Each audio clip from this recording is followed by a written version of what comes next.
amajambo menshi n'akanyamuneza gusa, n'akanyamuneza kuko birahaye biraboneka yuko koko Uburundi bwasubiye ku ntahe yabwo yo kwikukira. Abarundi baratanguye kuboneka neza kandi biyerekana ko bakunda igihugu cyabo. Abarundi bari kwerekana urukundo rwamaze baranga guhera kera.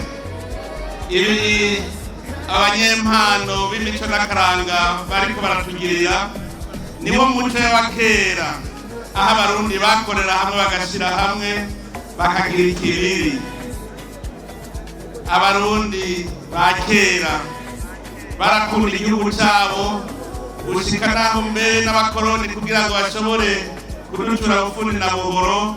Abarundi bagwanye n'Ubudagi imyaka 7, ndetse harabaye n'abarundi bitangira igihugu, na cane cane ngaho turibuka intwari Gihome yavuze ati ko umwami apfa Uburundi bwabujakaye ni jewe nemeye kubwihebera. Niwe yatumye hacaba ibiganiro kuko byari byabananiye yuko igihugu cy'Uburundi bagifata. Rero iki gihe niho duca tuributsanya rero akaraga k'abakera imico yabo. Umurundi wese yari ingabo ikingira igihugu. None rero urukundo muriko muratwereka na karorero, mwebwe mwari abantu umwe wese yo kwihahira. None uno munsi mwese mwaje ahabona muri kumwe, ahandi ho hari wari kuvuga ngo yabo cabona yuko jewe ntakomeye ndi kumwe na naka. Vyerekana urukundo rero, ndabakengurukiye cyane.